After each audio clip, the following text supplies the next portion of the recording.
Good. Right, good afternoon, everybody. My name is Mark Huntington. I'm from an organisation called A Star Future, and I've come here today to talk to you about choosing universities abroad. Now, what that basically means is that I'm going to try and encourage each and every last one of you in the course of this session to think very, very seriously about leaving the country after you leave school. Now, I dare say one or two of you might like the idea of going to live somewhere else. It might already have occurred to you to do that. I'm guessing actually a bigger proportion of you are really thinking about going to university. So what I want to do today is just make you aware as to why it is more and more British students are actually looking at their options in the UK and deciding, you know what, I'm going to go and study abroad anyway. Why does that happen? Well, I'm going to talk to you a little bit about why people are going to study abroad, but I will also talk to you a little bit before that about, or after that rather, about how to study abroad. Now, sorry, that doesn't appear to be, what have I done? This is classic. Here we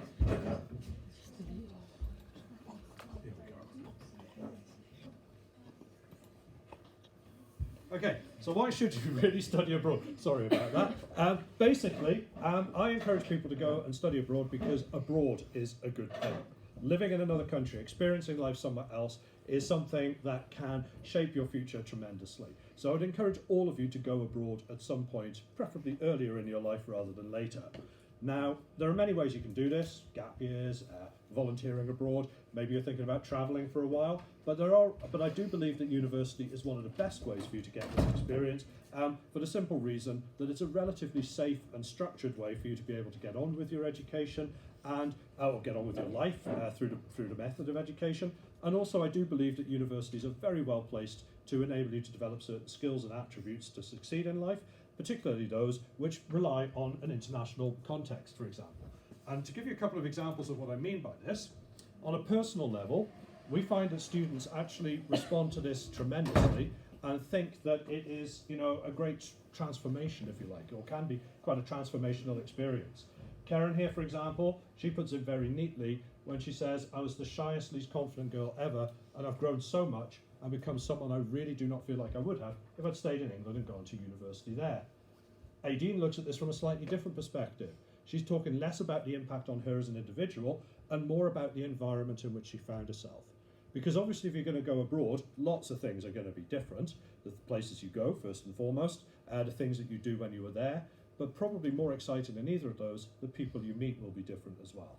And this is one of the main reasons why I encourage people to go and study abroad, because it's a great way to meet people from all around the world, not just from the country that you go to.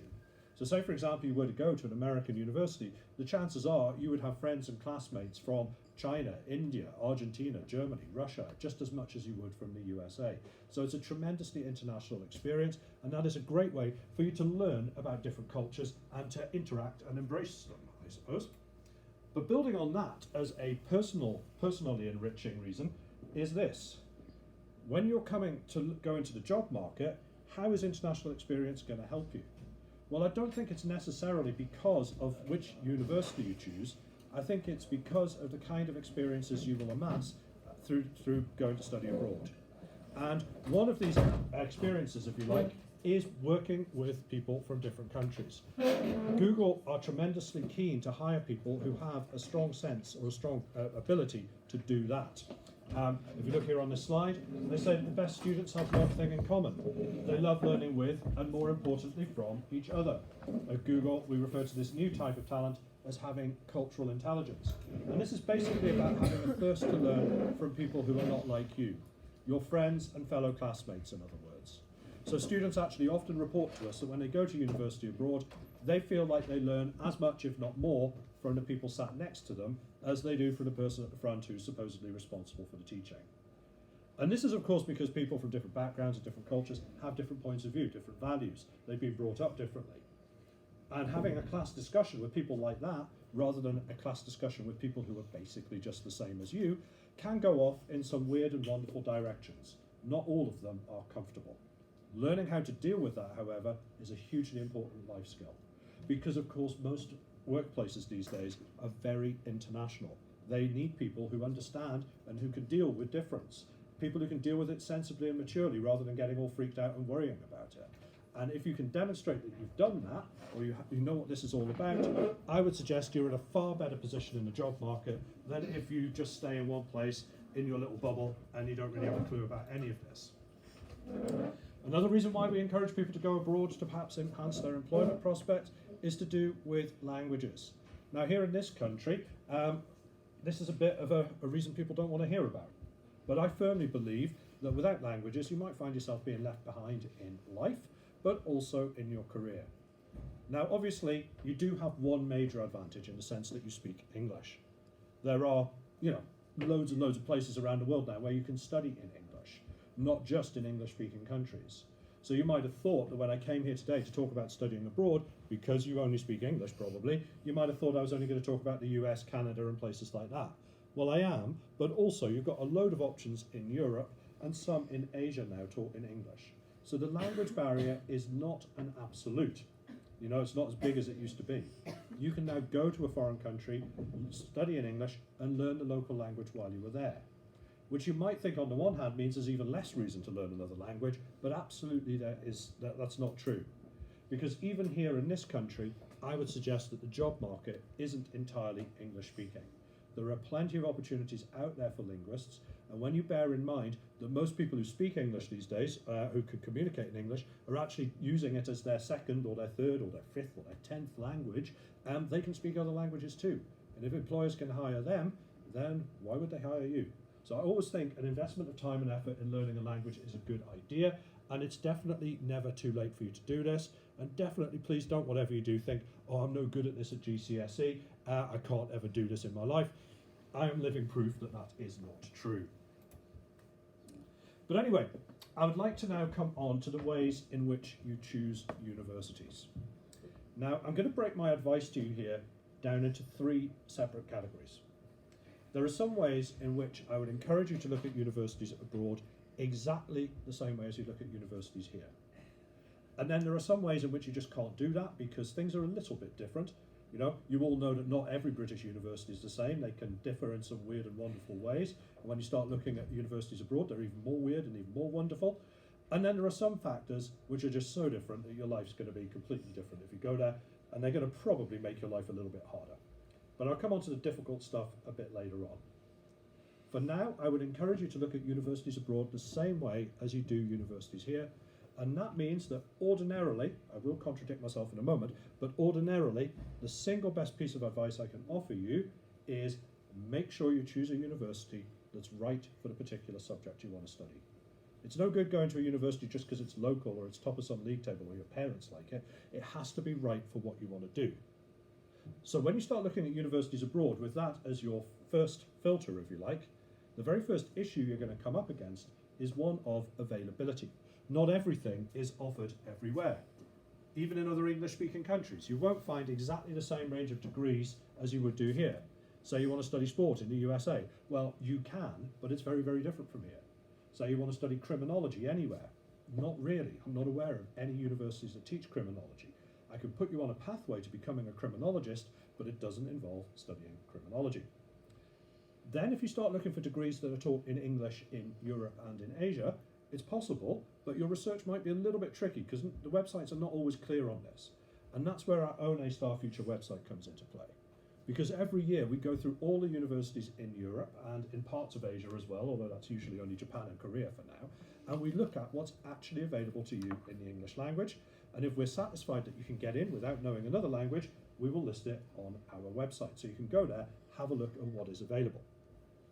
And if you do that, you will see that not only are some countries overrepresented, the Netherlands, for example, has loads of things taught in English, Germany, France, not so much, but there are things there, and some subjects are really easy to find and others are invisible. Because, of course, some subjects, if you like, lend themselves to international education better than others. A classic example would be something like business. It quite simply makes sense to go and study that abroad. It involves trading across borders, working with people from different cultural backgrounds. If you were thinking about studying business and you are not thinking about learning a language nor studying abroad, I think something's wrong, to be honest. I think it's so vital these days that you get some kind of international experience in any business degree. And that's why there are quite so many options for you to study in English, from Milan to Amsterdam to Groningen in the Netherlands, Prague College in the Czech Republic. That is actually where Archie from the previous slide is currently studying.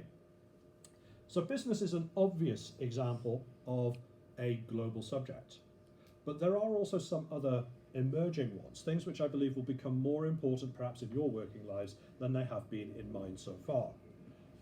One such example of a degree that's suitable for that, this is at a Dutch university, Van Gaal Larenstein, and they have a degree in international development management. Now this is basically something that's grown out of a management or a business degree, but it's designed for people who want to work in aid agencies, charities, disaster relief, things like that. It also has a track which is suitable for people who have an entrepreneurial spirit and want to start their own business, but are worried about sustainability and issues like that. So it could teach you how to set up a sustainable business. Another challenge we all face, of course, is the environment itself. If we're supposed to become carbon neutral by 2050, how on earth is that going to happen? Well, it's going to be through new advances in sustainable energy and technology. Where are those advances going to happen? Probably within research facilities at universities. Which ones? Well, those universities that already have a strong track record in that field. Avans University of Applied Sciences, again in the Netherlands, could be a classic example of that. But just because a subject is popular does not mean necessarily that it is global. In this country, a lot of people want to study psychology, for example, and you can do that abroad, but you possibly in Europe only have like 12 choices, that's it. And about 8 of those are at Dutch universities, including the University of Groningen. There's one in Milan that I'm aware of that's launching this year, and 2 in Madrid, including this one at Universidad Europea.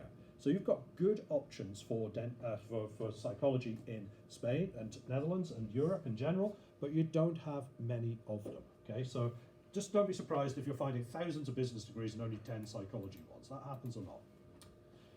But to give you an idea, or to prove that you can now find pretty much everything somewhere, this is one of our more recent discoveries. This is actually a British performing arts conservatoire called the Institute of the Arts Barcelona. And of course, the clue there is that it's not actually in the UK at all. It is in Barcelona. So fabulous weather, beautiful location right on the beach, great facilities, but a British style of education. So if you're thinking about performing arts, dance, drama, things like that, this is absolutely a place you should be looking at. They do run a lot of summer schools and foundation years, so you don't have to commit to doing a full degree there. It might be the kind of thing you decide to do, in your summer holidays, something like that.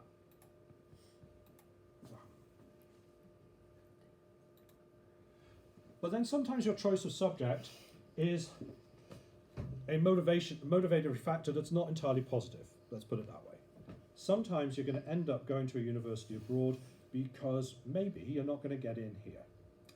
Now, to be honest, I don't think that's going to affect you here in this country as long as you choose sensibly. I think for most of you, you'll be absolutely fine. Except for those of you who perhaps want to study in really competitive subjects like medicine, dentistry, and veterinary medicine, here I can't give you such a guarantee. These are the ones where people get straight A's in their A-levels and still don't get in. Now, if that happens to you, what I would say is, first and foremost, don't take it personally. It happens to around 10,000 people every year. Then think very, very seriously, do I actually really, really want to be a doctor or a vet or whatever, or is it mum and dad who are making me? And if it's you that's very much in the driving seat, then start having a look at options overseas. But I do have to warn you, there are some frankly awful choices you could make if you go down this route. You do need to be careful. Talk to us before you do anything.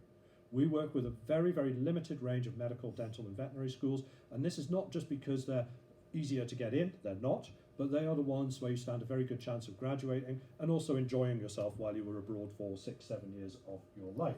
So for medicine, currently we send people to Italy and Croatia, veterinary medicine, Zagreb in Croatia, and dentistry in Spain has been really, really popular with British students for a number of years now. But now so far I've talked about university and your choice of university as if it's entirely a matter of what you want to do when you get there.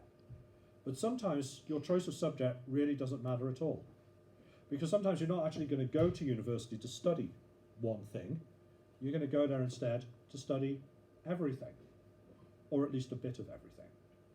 Now what I'm talking about right now is an educational philosophy that's more commonly referred to as the liberal arts and sciences, but I'm going to call it something slightly different today instead. I'm going to call it the United States of America. Basically, if you want to go to an American university, it is going to be different from here. Here, you're probably all quite used to the idea that all the way through school you do fewer and fewer subjects. So at GCSEs you might be doing, 8, 9, 10, 11 subjects. At A-level you'll move on to 2, 3 or 4. And then when you go to university, it's normal here to do one thing. If you were to go to an American university, if you were to leave high school here and go and study there, the opposite is going to happen. You would, in your first year, in fact probably your first 2 years there, bearing in mind most American degrees are 4 years, be studying not 1 or 2 things, but probably 8. And it will include maths, will include sciences, will include languages, all sorts of different things. The reason for that is because they value breadth over depth at this stage in your education. They don't believe that at the age of 17 you should necessarily know what you want to do with your life. So they're quite open for you to go and study the things you are interested in, but they're also going to want to show you other things too. And then if you end up changing your mind about what you want to do, fantastic. That's not a problem at all, usually. Okay. Now that is obviously very, very different from what you're used to here in this country. So if you are thinking about America, but that's made you think, I don't know, maybe this isn't right for me, what I'd suggest you do is rather than signing up for 4 years, maybe go to try before you buy. Go as part of a gap year. You know, they're at Green River College that we work with just outside of Seattle. They have loads of experience helping international students adjust to life in the US system. And you can go there for a period of 3, 6 or 9 months, take some classes there, and if you decide to stay on, those classes will count towards your degree. If you come back to the UK, they won't count for much, to be honest, but you'll have had the whole experience of the football team, the social life, and everything you might be expecting from what US education is all about. So that can be a very, very good idea. Okay, well, so far I have talked about university choices, if it's entirely about subject or not subject. I reckon in reality, though, you're going to come up with not one place that's perfect for you as a result of doing that, but rather a short list of maybe a handful of universities that on paper all look good for you. So then how do you go about whittling those down to the one you actually want to attend? This is when you start comparing universities against each other. You're going to do it here in the UK, you're going to need to do it abroad as well. So how do you do it abroad? Well, let's look at some of the ways in which you compare universities here. I suppose the most obvious one is quality. Everybody wants to go to the best university that they can. How do you work out the quality of relative universities? Well, I dare say, because you are living in this country, you might very quickly come to the conclusion that rankings and league tables will help you with this. You're certainly going to come across loads of them. And so the natural temptation, of course, is to think, am I going to find these rankings and league tables if I look at universities abroad? And the short answer to that is some places yes, but most places no. The USA has loads of rankings, but as I just said, their degrees are so different, so be careful how you use them. Canada, Australia, they don't really rank their universities against each other. Germany certainly doesn't. So in some places, rankings are just missing. So how can you then assess quality when rankings may not be available to you? Well, I'm going to give you a tool that I think you could use for this, which I think you could apply to any university that you're interested in, but I'm also going to give you a specific example. And the university that I'm going to use to illustrate this is Bocconi, buried in the middle of that slide there. Now, Bocconi, if you go into Google and you search for it, if you search for the best universities in the world, you won't find it. If you search for the best universities in the world for studying economics, management and finance, you will. This is their area. They don't teach many things, but the ones that they do, they are world class. So effectively, I've just given you 2 very conflicting stories about Bocconi based on league tables and rankings. Why should you believe me? Well, I believe that you can tell a lot about a university from the company that it keeps. All universities have partnerships with others. These partnerships exist so that you can go on exchange, so that you can collaborate on, so that universities can collaborate on research and things like that. But basically, because universities are rather snobby institutions, when they are looking for partners, they tend to be on the same level or maybe a bit better than them. So if you do not recognise a university's name, have a look at who else they work with, and that might provide you with some reassurance. So if you've never heard of Bocconi before, and to be honest, not many people in the UK have, everybody in Italy knows them, and I promise you in the UK, anybody who does HR and hiring for a bank knows them, but you know, most people don't know them. These are some of their partners. Princeton University in the USA, you might know that's an Ivy League university. Sciences Po in France, that's the elite grande école for social sciences in France. University of Sydney in Australia, and NUS in Singapore, arguably the very best university in Asia right now.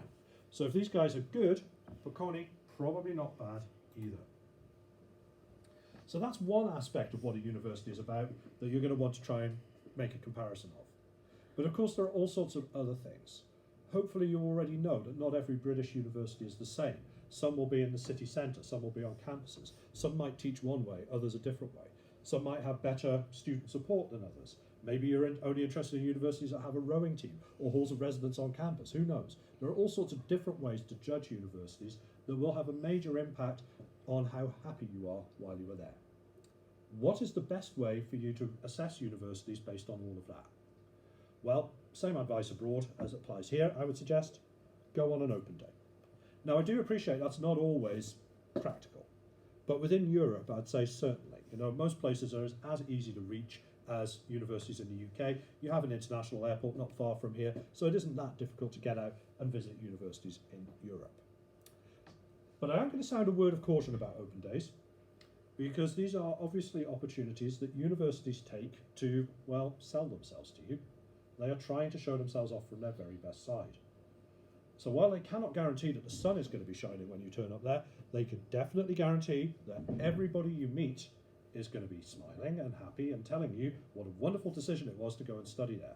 And that's nice for them, but that's them, not you. So put that to one side. Don't get too misled by that.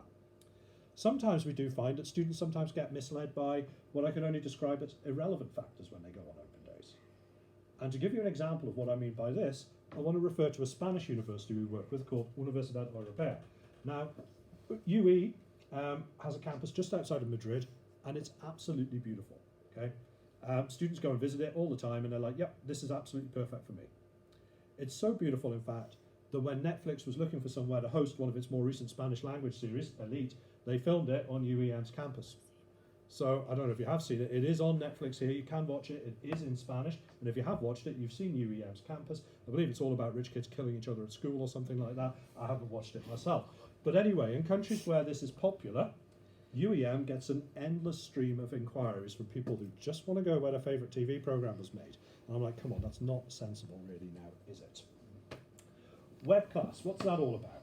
Clearly nothing to do with open days. It's on there because it's perhaps the next best thing. I'm sure you're all aware by now that there is this thing called the internet, and it has lots of information on it. Some of it might even be true. But you know, it's a useful resource, let's put it that way. But one thing you can find online, which I think is definitely helpful, is that many universities now make teaching materials available. So you can take a sample class. This particular university, the University of Groningen, has the widest range of bachelor's degrees taught in English in Europe right now. So if you're looking for, I don't know, artificial intelligence, religious studies, international relations and so on, you will find it there. And for about 28 of their degree programs, you can go online and take one of their classes. It is a commitment of about 2.5 hours a week for 4 weeks. So you can't just like watch it and not participate, but it will give you a very, very good idea of what it might be like to be a student there. Certainly I'd recommend it to you. Perhaps, you know, when you're at the beginning of year 12 or midway through year 12, that could be a good thing for you to do. But now so far I've talked about universities. Okay, well, the criteria by which I've given you to assess universities have all been things that you can apply both here and abroad. So in a perfect world, you can just go out there, have a look at your options here and abroad, weigh them up against each other and decide which one you like best. But the world is quite some distance from ideal. I'm sure you've already noticed that. So some things are going to make your life harder, occasionally easier, if you go to university abroad. And what I'd like to do now is just very briefly make you aware of some of the key issues. Now, this first one is massively important, okay, but actually unlikely to be a huge problem in reality. But you must make sure your degree is worth the paper it is written on. There is absolutely no point going abroad and coming back with a qualification that's worthless. Now, the good news is that this is extremely unlikely to affect you. Within the European higher education area, which is not the EU, we're not leaving this, I don't think, basically all degrees are afforded the same respect. It doesn't mean they're all as good as each other, but a degree is recognised as being a degree. And for most of you, that'll be all you need to know. The exceptions come for those of you wanting to enter certain professions or subjects which have country-specific knowledge. Occasionally things like nursing and teaching can be a little bit difficult. The most obvious example I can give you here is law.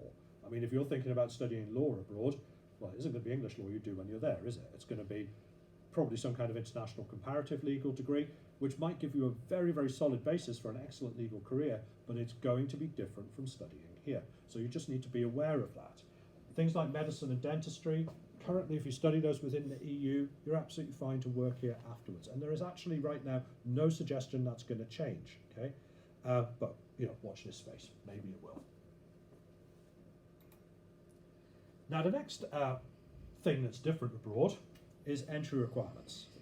And this is one of those areas where I have to be a little bit careful about what I say, because obviously I know just how important entry requirements are when you're trying to work out which British university to apply to. And unfortunately, if you look at them abroad the same way as you use them here, you're going to make some catastrophic mistakes. Now, I know that after you've worked out whether a university teaches what you're interested in, probably the very next question you'll have for them is, what grades do I need to get in? And you're asking that for two reasons. One is to assess your own chances, I suppose, and the other one is to work out if they're a good university or not. Because automatically you might assume that a university that's asking for 3 A's is better than one that's asking for 3 B's. That has a certain amount of logic to it in the UK. But if you start applying that logic abroad, things go horribly wrong. Now, in some countries, they don't, not so much. Some places are just extremely competitive to get into. The hardest universities which we get students who ask about are usually places in the USA, places like Harvard, Yale, Princeton, MIT. The hardest university in the US to get into right now is actually Stanford University in California, where you have about a 4.5% chance of getting in. 2% if you're not American, but 4.5% if you are. So it's tough. You are not all going to Stanford, I'll promise you that. Canada, Australia, generally about the same as here. Canada's getting a little bit harder. Australia is typically still a little bit easier for an equivalent university. In Europe, this is where things go tremendously wrong, shall we say.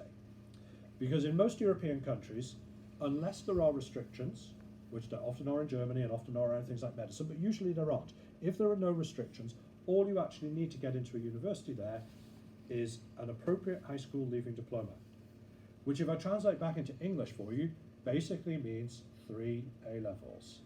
3.5 in Germany, but in most countries 3 A-levels. That is not 3 A's or 3 B's, that is 3 A-levels.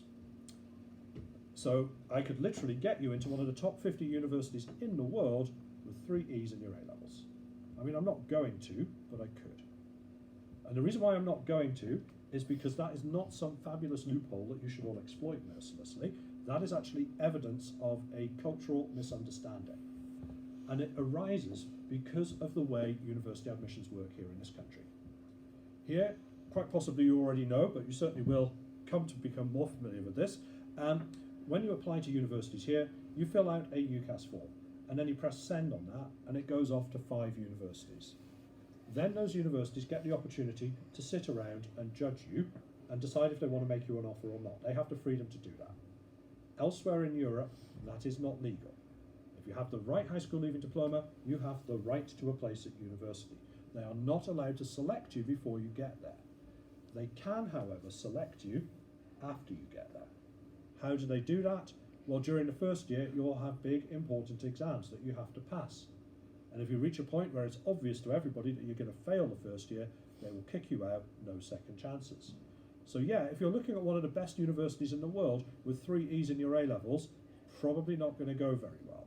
I would suggest you need to use a little bit of self-awareness and don't rely on published information abroad the same way as you do here, because it's not telling you exactly the same thing.